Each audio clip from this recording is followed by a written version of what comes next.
If you've ever thought I just can't do church anymore, today's show is for you. Let's talk about it with Kendra Fletcher on Steve Brown, etc.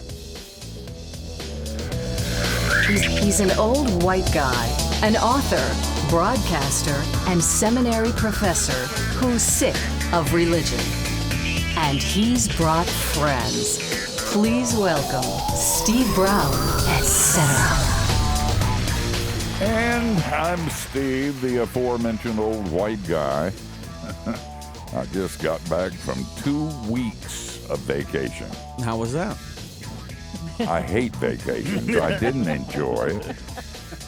I mailed out postcards that said, wish I was there. You don't like being there either, so it's a lose-lose That's right. situation. I'm just irritated about life. Our resident megachurch pastor is here, Zach Van Dyke. Wow, you jumped to the head of the class, Zach. Wow, I don't normally get the first introduction after you. Well, we realize that you're working hard. You went back into the pulpit for the first time since Easter. I know. I don't want to say you were rusty, Right. but you started the sermon by saying the Sadducees were, they weren't happy, okay? Yeah, I had a little mini breakdown. They gave me some time off from the pulpit, but I'm back. You get up there, it's I'm like, back. line, Right. please. Did they call it a sabbatical? They just called it a little rest. A little rest for okay. Zach from preaching. So Did you enjoy The church your doesn't use big words little anymore. rest? I did. It went by way faster than I thought it would, but I'm go to- I'm glad to be You go back. to Disney? I didn't because our passes don't work in the summer, so I just sat at home and did nothing. Watch television? Watch a lot of ate Netflix. bonbons? Sounds fantastic. Right. Eric Guzman's here, part-time writer, full-time cautionary tale.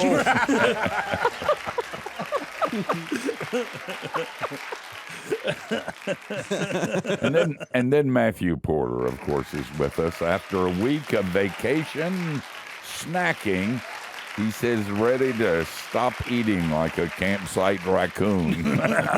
Yes, I am. That's It is so hard at his house. It doesn't matter if it's vacation or not. I go over there, and Stephanie just pushes the stuff. She's constantly baking. You'd love her, Kathy. I do And love her. It's just like, you would love being over there. It's just great. we might not need that to happen. That could be Oh, a a convergence. baking convergence. We did that one time at my house. Yes. Stephanie was there with the girls and 2 other mothers and girls, and oh my gosh, we had cookies for years. Yeah. It was great. I can't go back to being a raccoon. Hey, we ought to send Jinx over there. He turns sideways and disappears. Yes, he does. And he's working hard in the little glass booth. Jinx, you always seem so relaxed. You don't even need vacations, do you? No. And then Kathy, of course, is the soft, feminine side of the program. Last week, Kathy was baking, and the recipe called for crushed Oreos. She's been crying ever since because she crushed the Oreos. What? She didn't love them. They were crushed. Matthew, did you Stay write with that? me here. No, I added to it. I should have No just wonder read it didn't work. Just stick to the Stick to the script. Stick to the script. To the script. I take so much joy in the Worked on that one fact for that 2 months. in the fact that you're writing things that he doesn't read now. Oh, man. I'm not going to respond to that because I'm ordained and I'm a Christian and And he knows it's true.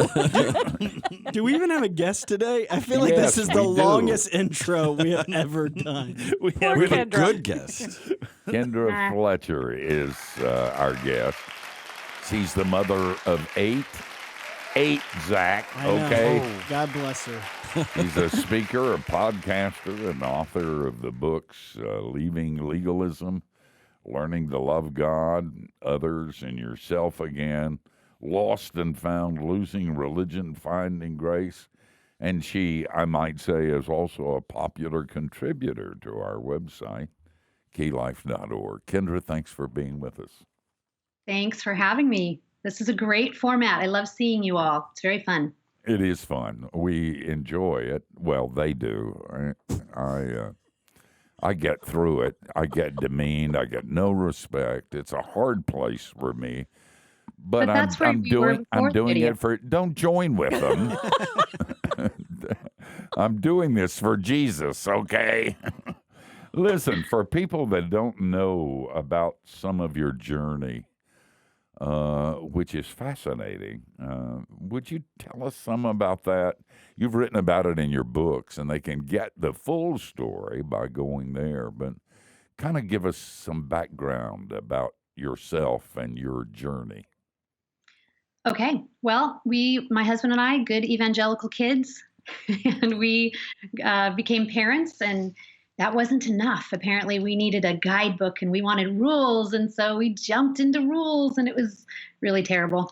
And then about 10 years into our very rules-based parenting and church and theological journey, we almost lost 3 of our kids in an 18-month period. And so that was a huge wake-up call. I always say it was like the rug was just pulled out from underneath us in a really, really good way. And they were harrowing things. I mean, I found a baby in a coma. I ran over our 5-year-old daughter. We had a child in septic shock from a ruptured appendix, and these have some lifetime ramifications for 2 of them. So it was a huge moment or season of time that we had to say, what are we doing? We thought we were doing all these right things, and God was really going to be pleased with us.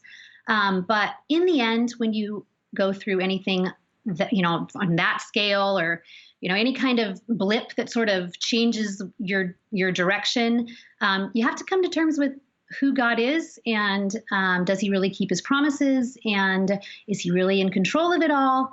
And so that's really our story. And we woke up and realized we were playing lots of good rules and games, and God ultimately was like, hey, I did it all at the cross, and just breathe. So we had to walk away from all of that, which is part of the, it's just as crazy a story too, to say everything we knew about our faith was really our own creation. Whew, that was a big one. You, a lot of people, and you've written about this, most people are very upset that millennials are leaving the church. I'm glad to see them go. Oh, gee.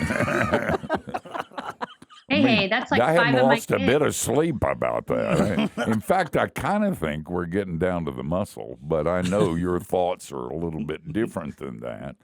Talk to us about the people that are leaving the church and some of the reasons for that kind of thing to happen. Well, I can speak to what I'm seeing in our own community. We happen to be at a church that is like everybody's last ditch effort. People they walk into the church and they go, "I'm so done with church. If this doesn't work, I'm out." I mean, that is probably 90% of our church community. Well, that's not somebody you want to stay. I mean, you don't want to make them an elder or anything. Go ahead. Yeah, I'm sorry. We just smile and say, "Yeah, been there." So, yeah. And so we see that a lot. And part of it is we are in a highly churched area, which is, I know nobody believes that about California, but it's true. The little pocket that we're in is highly churched. There's a long history here of church involvement, faith. We have some very, very conservative sects here that have been here for years and years. And so we have a lot of those people kind of coming to terms with religious behavior, hypocrisy they're seeing, which is like every teenager I've ever raised. They just look at me and go, there's hypocrisy here, but that's a legitimate thing. I think people come to terms with that because we're humans, right? And so we're not consistent. We say one thing, we do another. But I think the difference perhaps is that millennials and maybe that younger generation is saying, I don't want the shiny, glossy. Don't show me the photoshopped. I want real. I want people to just be honest with me. At least that's what I've seen in my young adults. My oldest is 26, so they're right in that age group. And so I think that just translates into faith life too. Like I don't, stop playing the game around me. I know you're playing a game. I can't live up to it. That's a lot of what I see people coming into our church is this like, I can't do that. You've put forward this idea of Christianity or what it means to be a follower of Christ, and I can't do it. So I'm out. So that's a lot of what I'm seeing. Something that we've heard here a lot is because we preach the message of grace and people go, aha, I get it. This is the core of the message of Christianity. And then they go to church and don't hear that message. They hear do more, try harder, and then start thinking, well, is this not even biblical, what I'm getting? And then they end up feeling like they're misfits in this place and go looking and then have a really hard time finding a place that's preaching the gospel. Oh, yeah. I one time said from a large megachurch pulpit, if you're visiting, we're glad you're here. I have some advice for the old guy, Leave before you get hurt. We're not going to treat you well. We're screwed up. And I got some angry letters, but I got some praise from some very, very surprising places. We're going to talk about it on the other side of the break, and if you miss any of it, you're going to be really, really sorry, because like Jesus, we're coming back.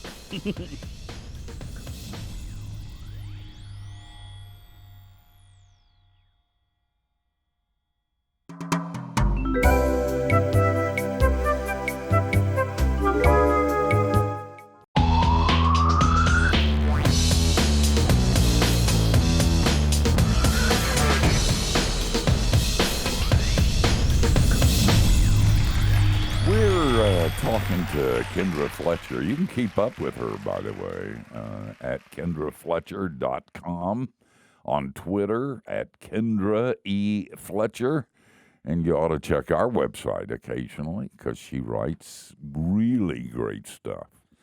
Yeah, and if you go to the website, look on the sidebar on the right, you can get the latest Key Life digital magazine, and her article that we're discussing to some extent here, what to do when you can't do church anymore, is actually featured in the magazine. That's absolutely free. You can check it out, and we're rather proud of that little publication. Since you're already talking, why don't you follow up on your question before? Yeah, we were talking about why people leave church, and I think it's surprising to a lot of people to find that a lot of people don't leave because they don't take their faith seriously. They leave because they take their faith very, very seriously. And specifically, they get this message that we preach here at Key Life about God's unconditional love, the purity of the message of law and gospel and what that's all about. And then they hear a lot of law and legalism at their church and think, this isn't even the gospel. And I can't sit under this, week after week, do more, try harder. They're laying a trip on you. Like you say often, Steve, we have to preach the gospel to ourselves all the time and to each other, or we're going to forget. I mean, it's the way of the world that, you work really hard and you get an A or you get the promotion or whatever. It's so common that we forget that this is so otherworldly and contrary to common sense. And when you're not reminded at church every week, it can be a crushing burden, like crushing the way that Kathy crushed those Oreos. And so they then maybe there's confrontation and they go, what's this about? How come you're not preaching it? And they get a bunch of blowback, or they leave and start looking and a lot of places are like you described. There's a church on every corner, and they go, and they're not hearing it, and then they say, "I just can't do it anymore." But And Eric, it's so someone has to make the coffee and take care of the kids and children's ministry and the youth program. You got to lay a little bit. you got a little bit on of guilt people, because who's going to do it? Spoken like a true megachurch pastor. Yeah, there are bills to pay, and we need to get them to keep showing up. So let's and the coffee cake yeah. for the cafe so and all let's that. Yeah. let's quote Hebrews out of context and make them feel guilty Not about much, not just a little bit of legalism. Just a little to get bit. the coffee about made. forsaking the assembling of ourselves together, which maybe we can talk about that. Yeah, I was going to ask about that. That taken out of context. Anyway, I'm rambling. Yes. Can you talk some about that? Because I know you have experience with that. I know you've experienced it personally, Kendra. Yeah. So please speak to that, and I guess in the context of your book, Leaving Legalism. I know that's what we're talking about here. Yeah. Well, and I'm glad you brought up the Hebrews passage, because that's the one we love to wield, right? We love to just sling that one at people. And but I think, and that's Hebrews 10:25. But as with everything in Scripture, as we read from Genesis to Revelation, God always tells us who He is and what He's done for us before He tells us how He wants us to live, or how that works itself out in our lives as believers. And that, the verse right before that tells us that Jesus has cleared the way by His blood, which tells us who He is. So the next part is that we're confident in it's something like we're confident in who we are inside and out. And so because of that, we're not going to forsake coming together as believers. But if we go back a little bit and we say, okay, Jesus paid it all. He's covered my sin. Because of Him, I am clean inside and out. I can walk into a church building and know that it is finished. I don't have to then sign up to do, the coffee team, and that check, that's one point, or then I need to go join the prayer team, and boop, that's 2 points. That's probably even more godly than the coffee team. And all of the levels or the ways we measure ourselves, or that it's communicated to us that this is really good behavior of somebody who's following Christ. But that's not what Hebrews tells us. Hebrews says, look, you are redeemed, you are made new, but life is really hard, and this world is really messed up, and you're going to need each other. So don't forsake that. Like, get together and worship together, because you're going to need each other, and you're going to need to remind each other of the gospel every single week or 2 weeks or month or whatever it is. But there's nothing in there that says, when you walk through the giant church doors, you must sign up to do this thing and put your name on the card. And you have to raise your hands at this specific time during the worship song. And you must, whatever all the things that are unspoken or spoken are. That's not what that's saying. God, in His wonderful care of us, as He always does so lovingly, is saying, hey, you guys, you Christians, you're going to need each other. And if you worship together, it's going to wash grace all over you again. And that's what that means. And I've read commentaries that talk about the context, as you're doing about that Hebrew scripture, that the gathering of ourselves together is really around Jesus. That what they're saying is, don't forsake coming to Him for all the stuff that you just described. Right. And coming together and, like we said, reminding each other of the gospel. Sounds to me like rationalization for not being involved. I do not have any credibility when it comes to this topic of going to church. Listen, out of curiosity, I know you were kidding when you said somebody had to make their coffee. But Summit is a church where grace is pretty much the driving force. And I know you're preaching. You wear no armor. There's some things you say I wouldn't even say myself. Does the coffee get made? The coffee gets made, yeah. Just checking. Yeah. As an old pastor, I wondered. And if it didn't get made, would you say after all that Jesus has done for you, or would you just go make it yourself? I would just make it myself. But, I do find that there's always that temptation when you see that you've got more kids showing up than you do have volunteers. Like, there's that temptation to figure out how to motivate people. But I do find that if people love being together and they're being fed the gospel and they're reminding each other of that, people want to be a part of that. It's not We you don't love have God to- because He Right. first loved us, Right, and then you start finding ways to express that in service. Yeah, that's true. Kendra, what do you say to your son? When To my son. Yeah, didn't Which you say you had a one? 26-year-old who Oh, was having the same problems? And I mean, or listen, if you want to make it more generic, what do you say to somebody who makes an obscene gesture and leaves? yeah. I was just Wait, going to wait. say that one of the Kendra, What? we'll make that a You asked teaser. a question, right? Like you Yeah. can see the clock and you did that to her. I'm sorry. We're going to pick that up when we come back. No, I did it on purpose because I knew that it would be an intriguing. They're going to hang on the edge of their seat. Oh man! If there's you've made people- an obscene gesture at the church, what does Yeah. Kendra say? No, Kendra made the obscene gesture, not No. me. I wouldn't do something like that. He's ordained. Guys, we're out of here, but we are going to come back and we'll be talking again with Kendra, and she will answer the profound question that I asked. Don't go anywhere.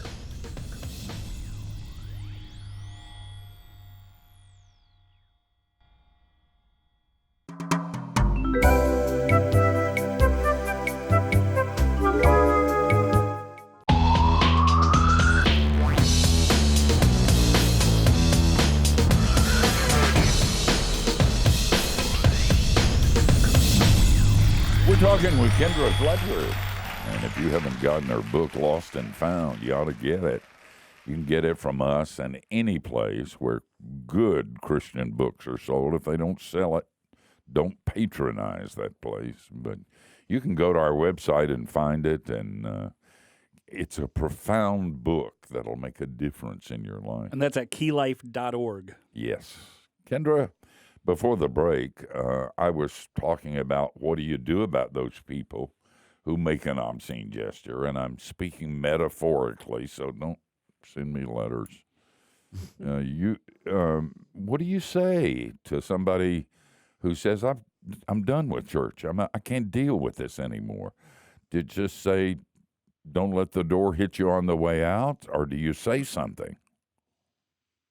Well, I'm a lay person, so I'm not not ministry staff or anything like that. I'm an elder's wife. That's it. So, I mean, in terms of the way our church functions, and that does mean people do come to me and ask questions or whatever if they don't feel comfortable going to the really official people.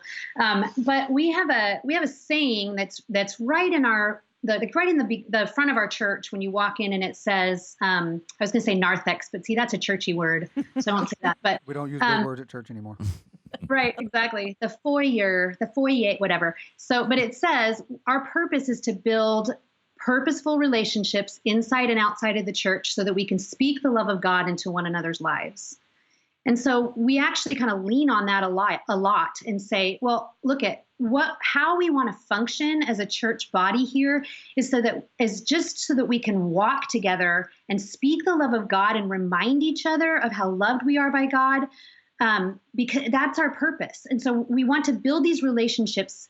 That's what it's about. We're building relationships inside the church and outside of the church so that we can remind each other of who God is and what he's done for us and how very loved we are. And then we can go out and live within that love of God, which changes everything.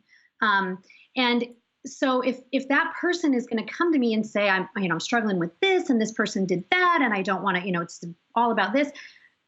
If I think about what that purpose is and I say, my whole job is to speak the love of God into this person's life, then that's what I'm going to do. I'm going to remind them of who God is, of what Jesus has done, and how loved they are because of that.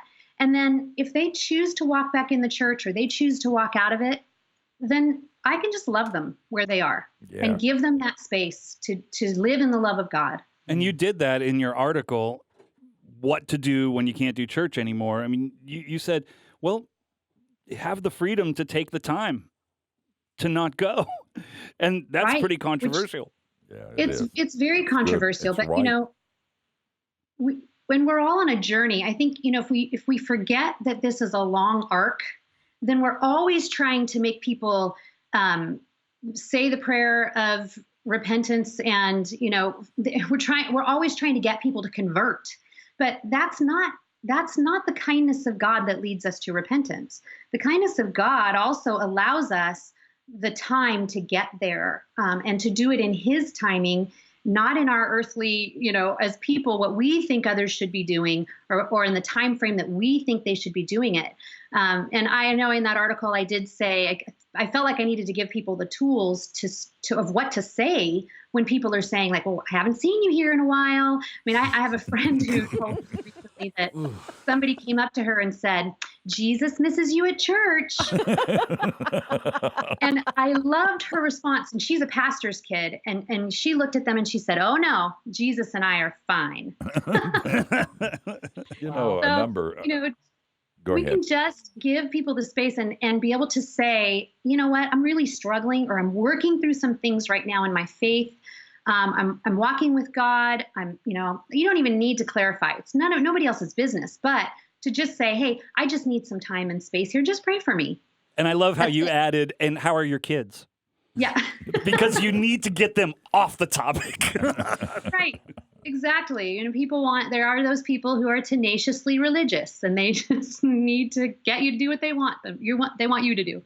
Kendra, there's like two different scenarios I'm hearing. One is kind of like this pulling back, taking a minute, talking to God, trying to figure this stuff out. Another is, I can't be at this church anymore. I have to go find another church. I'm not taking time off. I want to find another church where I'm not experiencing this kind of legalism. Yeah. But for somebody who's in that scenario, I feel like it would be really important to keep the right framework, which is anywhere you go, there's going to be kind of an undercurrent of some degree, isn't there, toward control. So maybe you do, for your own spiritual health, need to find a different place. And certainly there's certain churches you're like, you need to get out and shake the dust off your feet. But if you're looking for another place, I think you're like, look, these people are still going to be screwed up, possibly in a different way. Yes. So Right. what's the importance of that? And what should that perspective be for those people?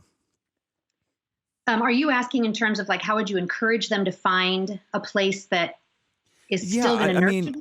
I think if somebody needs to look for a new church, they need to not look at what are the right expectations of what they will find in a healthy church. We'll deal with that issue. Yes. In great depth, with great insight and biblical quotations on the other side of the break. Anybody ask you what you're listening to, you tell them Steve Brown, etc. And then look down your Christian nose and say, and you're not? Our guest is Kendra Fletcher, one of our favorite people, and you ought to get this book. You really should. It's Lost and Found: Losing Religion and Finding Grace. Guys, this is hard work. And we're going to take a break, eat some cookies and drink some milk, rest up, and come back.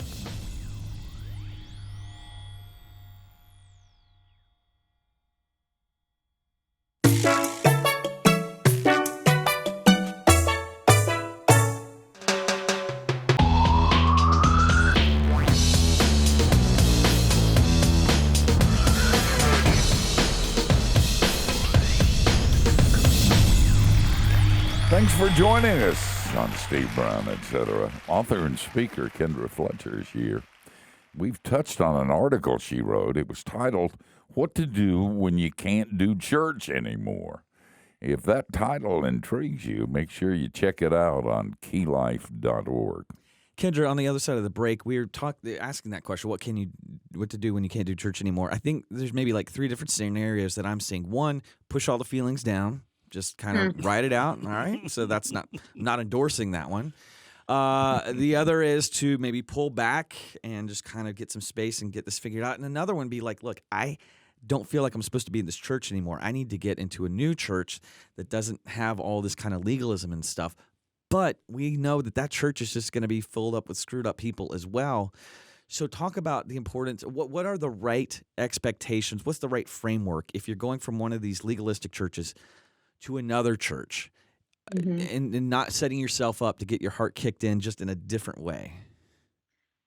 Oh, that's that's a loaded question. No, it's not a loaded question. It's just, I feel like we all want this list, right? Like, give me, in every area of life, like, give me the checklist of what I should be looking for in a church. And that works to some extent. But I think the bottom line for me was when I realized going into the church we've been in now for almost 10 years, that, wow, you know what? The leadership here just gets out of the way and I can see Jesus.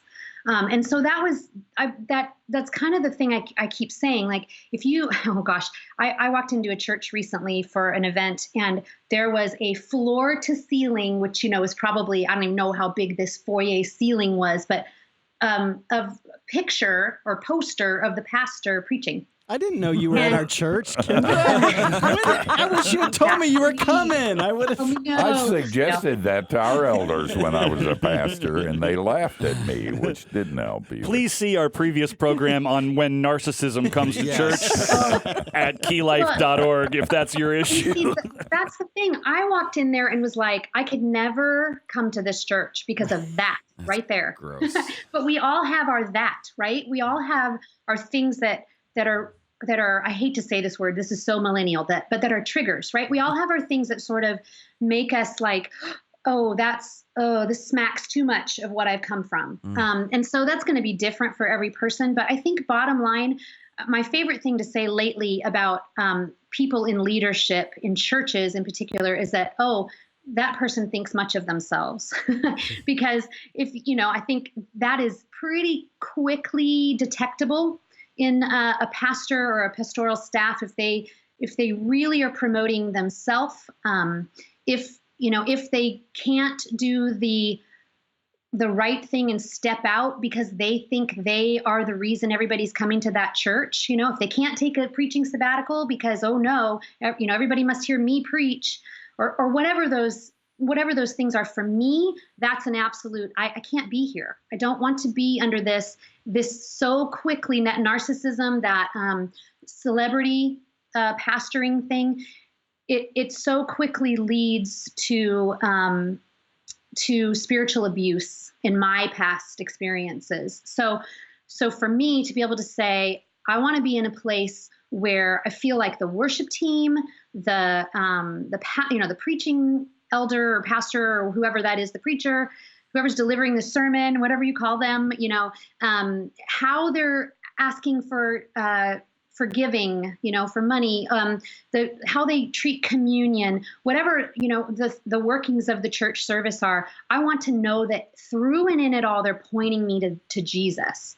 And every single sermon, every single thing that is said should always be reminding us of the gospel in one way or another. I mean, I feel like sometimes it's just the same sermon over and over told differently, but that's what we need to hear. That's what we forget so easily. And so that's where I would just sort of maybe say to somebody who's saying, I don't even know where to go next, look for the place where there's a spirit of wanting the gospel to shine above everything else. Kendra, I'm not a millennial, obviously, and I have never left a church because I was angry or because I was hurt or anything like that. That's probably that's a really good self-righteous statement. That's why Jesus loves you more. Well, no, I never have. Not because I didn't want to, and not because I didn't think the things that have caused other people to leave, but in my generation, it's like, you don't leave a church unless there's something, and this isn't a word, leavable. Like, if the guy starts saying, well, Jesus is a great way to heaven, but there are other ways, then, as Steve would say, heels and elbows and out the door.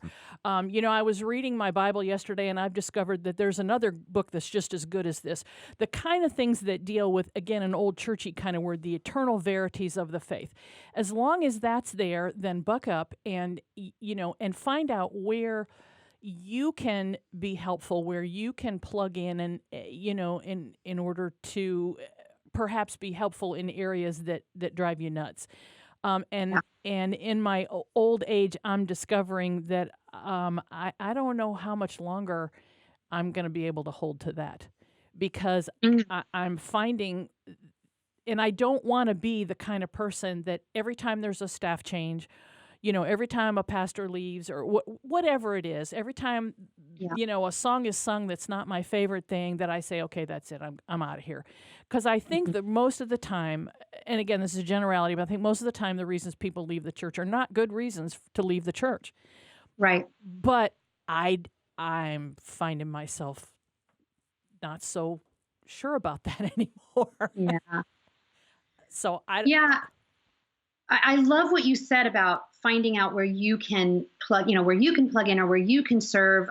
Because, I think a perennial issue a lot of times is also the idea that there are so many people who feel like square pegs and round holes in churches too. Like they just feel like, I don't fit in this group, or, oh, there's this, group within this church that's super tight and trendy, and I'm not that, and I'm not them, and I can't be them.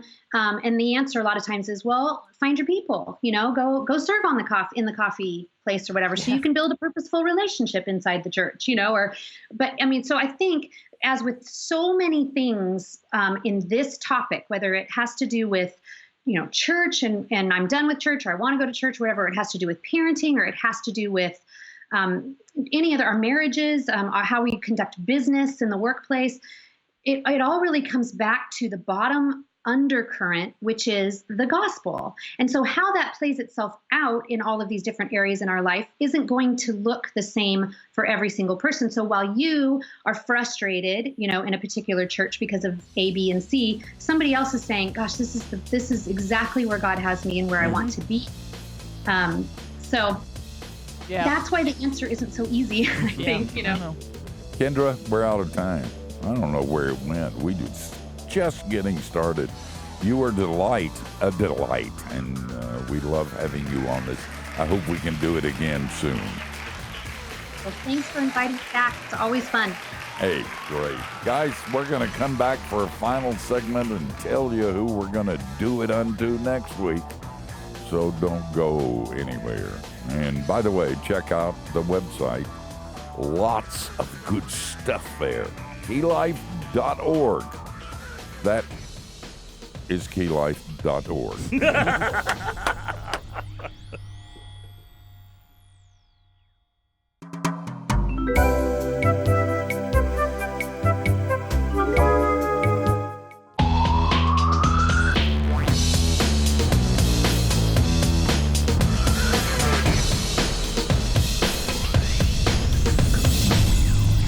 That was a great hour with Kendra.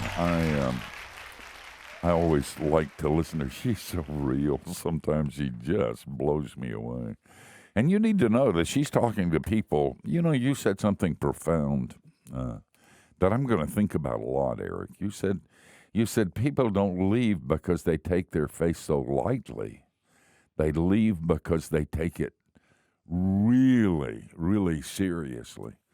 That's profound, and it's true. And this broadcast is not for you if somebody didn't speak to you yesterday. It's not for you because they're building a building and you don't like where they put the window. It's not it's not for you if the Sunday school class is not to your liking. I mean, go ahead and leave. Go to a bar. You'll be happier there, and we'll be happier too. But for people who take their faith seriously, and that's what you said, Eric, these are serious questions. And one of the things we talked about off the air was the necessity of being a missionary. And but you got to speak up and say, the gospel's not being preached here. And I want to hear more about Jesus. And then they'll kick you out. And as Matthew says, no problem. Problem solved. You can go to another church. You don't even have to be nice about it. And sometimes it's not as simple as, hey, they're not focusing on Jesus. I mean, or they haven't become Satanists or whatever.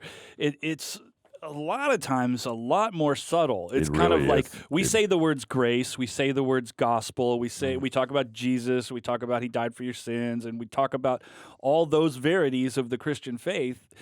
But there's this undercurrent of, like you say, there's the kicker. Yeah. It's like, Well, like she there's said, there's the we missed you at asterisk. church, and you just kind of with Yeah, a certain yeah. tone, you're like, oh, Yeah, missed you at church, and goodness. how we've all heard it. And you it know, can be said both ways, and- but And you could say, okay, well, that's a genuine concern, and they want me there, Right. and all that. And you almost kind of think, I'm crazy. I'm the person with the problem that I'm not coming, and they're concerned about me. But wait a minute. yeah. Or Maybe it's them. kind of cultish. or maybe they have a black belt in passive aggressive. Yes, exactly. So sometimes it's a lot more subtle than that. And it's, But Eric, most of the time it's your fault.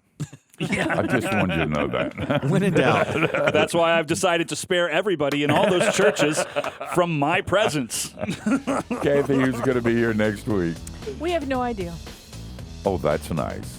We have so many irons in the fire because we are such a popular program that Video thing is they're taking off. clamoring. They're clamoring to get here, and we're having to cast some of them aside. And actually, the real truth is we just haven't heard back from people yet. So. They won't even return our No, they calls. won't return our phone calls. But listen, if nobody's here, we'll be here. Yes, we will. And it is our fond hope that you will be too. Between now and then, don't do anything we wouldn't. That gives you a wide, wide berth.